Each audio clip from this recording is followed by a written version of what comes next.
নমস্কার বন্ধুরা, সবাই কেমন আছেন? আশা করি খুব ভালো আছেন। আপনাদের আশীর্বাদে আমিও কিন্তু খুব ভালো আছি।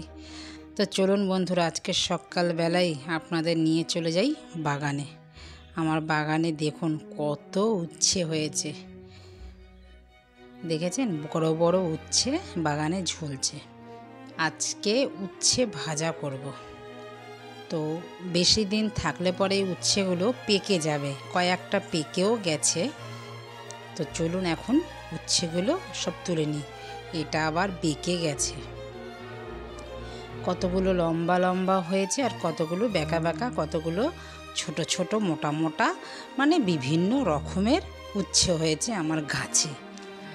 তো চলুন, বেশি দিন থাকলে গাছের উচ্ছেগুলো গাছেই পেকে যাবে। পাকা উচ্ছে খেতেও কিন্তু খুব ভালো লাগে। তো চলুন উচ্ছেগুলো আগে তুলে নিই। এই নিচে অবধি উচ্ছে হয়েছে, দেখেছেন? আর উচ্ছেগুলো খুব একটা কিন্তু তেতো না। আগেও দুটো খেয়েছি আমি, দেখলাম। আর দেখুন কত সুন্দর সুন্দর ফুল হয়েছে। সকালবেলা জল দিতে এসে এত মনটা ভালো লাগে না। এটা আবার দেখুন ভেন্ডি গাছ লাগিয়েছি, ভেন্ডি হবে কদিন পরেই। ভেন্ডির ফুলও চলে এসছে। তো চলুন বাগান ঘুরিয়ে এবার উচ্ছেগুলোকে তুলে নিই।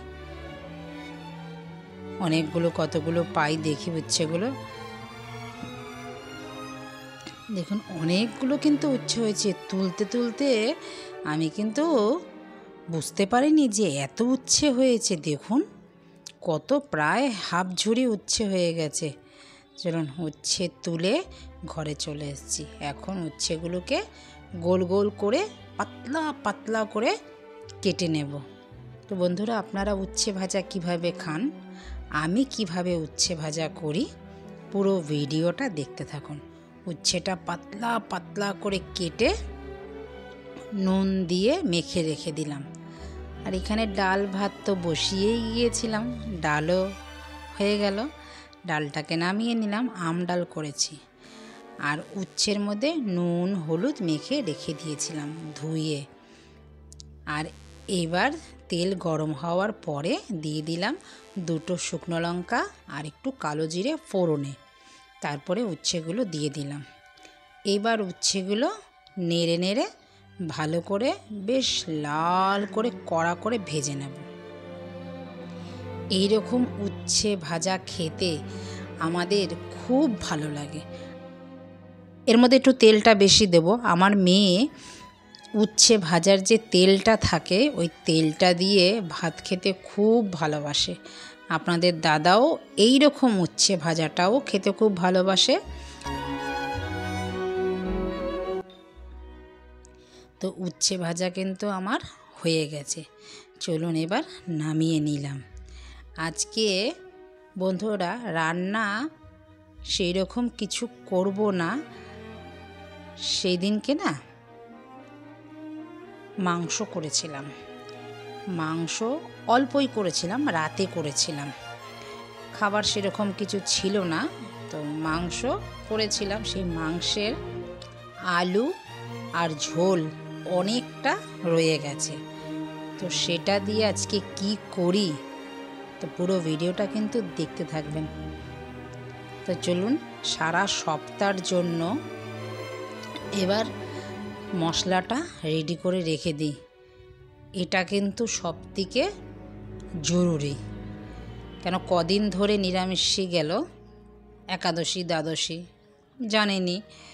তো মশলাপাতিও কিন্তু সব শেষ হয়ে গেছিলো। আমি যেই মানে যতটা আমার লাগবে, তো সেই পরিমাণ অনুযায়ী করি, যেন একাদশী দ্বাদশীর আগে যেন শেষ হয়ে যায়। সেইভাবেই সেই পরিমাণ মতোই আমি করে নিই। এবারও সেই আদা রসুন লঙ্কা সব এক এক করে পেস্ট করে আর একটু তেল আর নুন দিয়ে মিশিয়ে রেখে দেব ফ্রিজে। প্রায় 15 দিন অনায়াসে আমার চলে যাবে নিশ্চিন্তা। মশলা বাটা থাকলে পরে কাজে অনেক সুবিধা হয়, চটপট কিছু রান্না করে ফেলা যায়। দেখুন সেদিনকেই রাত্রেবেলা মেয়ের বাবা বলছে মাংস খাবো। মশলা আমার বাটা ছিল বলেই কিন্তু মাংসটা আমি তাড়াতাড়ি করে রান্না করে দিলাম। এবার চলুন একটু কাজু কিশমিশ আমন্ড ছিল সেটাকে একটু পেস্ট করে নিই। 2টো আমন্ড আমি খেয়েও নিলাম। আমন্ডগুলো না খুব মিষ্টি, বেশ খেতে ভালো। একটু পেস্ট করে রেখে দিই।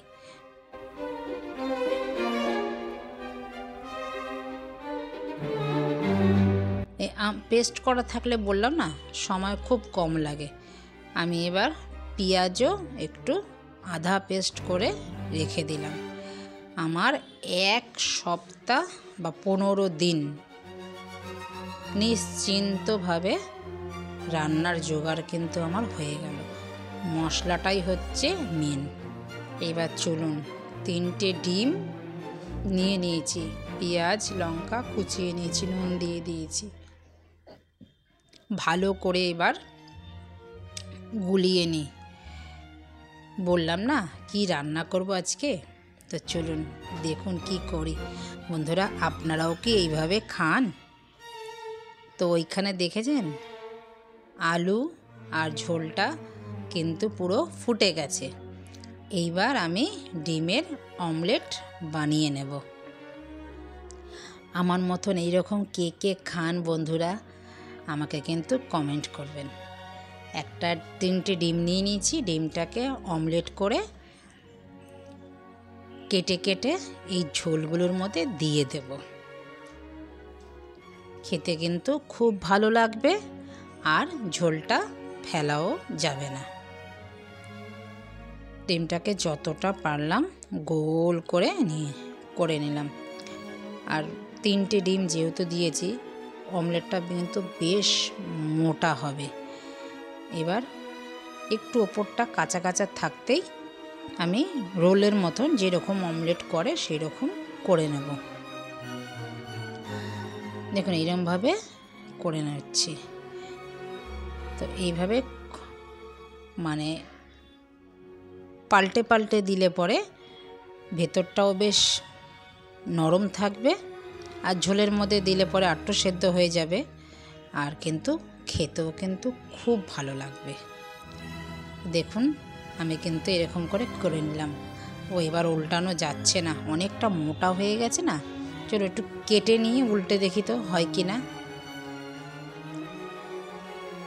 একটু কেটে নিয়ে এবার উল্টাবো। এবার হয়েছে। ডিমটা অনেকটা 3টে ডিম তো মোটা ছিল, ওই জন্য উল্টানো যাচ্ছিল না। এবার পিস পিস করে কেটে নেব। ডিমের ভেতরে তো নুন মশলা দেওয়াই আছে, পেঁয়াজ কুচি আর লঙ্কা কুচি। এইবার ঝোলটা যখন ঢুকবে এর ভেতরে, ডিমের ভেতরে, ডিমটা কিন্তু খেতে খুব ভালো লাগবে। এই রকম কে কে খান বন্ধুরা আমাকে কিন্তু কমেন্ট করবেন। আমি এইভাবেও ডিম খাই। ডিম অনেকভাবেই রান্না করা যায় আর এইরকম মশলা যদি বেঁচে যায়, ধরুন মাংসের ঝোলটা দিয়েই কিন্তু এই রকম ডিমের মামলেট করে খেতে বেশি ভালো লাগে। আমাদের তো খুব ভালো লাগে, আপনাদের কেমন লাগে? তো চলুন এবার ডিমের মধ্যে মাংসের ঝোল আলুটা ঢেলে দিই। এই যে ডিম কষা তো বন্ধুরা আপনারা অনেকবারই খেয়েছেন বা আমি দেখিয়েছি। এই রকমভাবে একদিন করে খাবেন, দেখবেন যদি বেঁচে যায় ঝোল মাংসের তো অসাধারণ, ডিমের ঝোলের থেকেও অসাধারণ সুস্বাদু লাগবে এই রেসিপিটা বা এই রান্নাটা। তো আমার কিন্তু হয়ে গেছে, এখন নামিয়ে নিই।